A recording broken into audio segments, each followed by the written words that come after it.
Ayan, shout out po sa Team EDC at saka sa Team Jomcar, good vibes lamang po tayo at suportahan po natin ang bawat isa. So, dito nga po, ay, totoo nga bang VNC hinahanap itong si Kalingap Edu. So, mapapanood po natin, dito, mismo sa video clip mamaya, kung ano yung reaction ni VNC kapag sinasabi nilang Edu, So, naway patuloy po nating suportahan ang buong team Kalingap Angels, Kalingap Prab at ang buong team.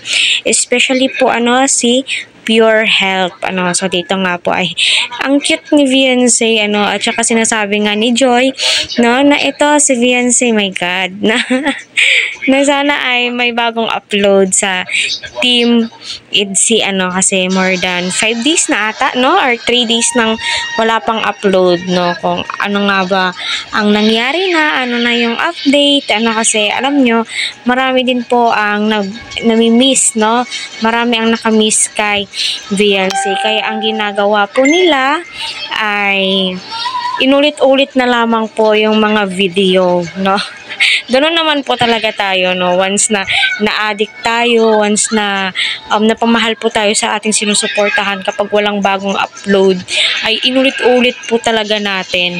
Joy, sino tatawagin? Edo, nasaan ka na? Uy, ano si Edo sa likod, Edukado. Edo, ano na?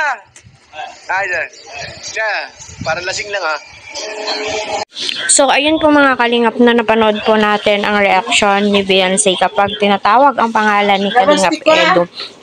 Kaya, naway, marami pa po tayong mapanood, na mga kaabang-abang nga po ang next episode, ng Team EDC kasi marami nga po ang kinikilig sa kanilang tambalan.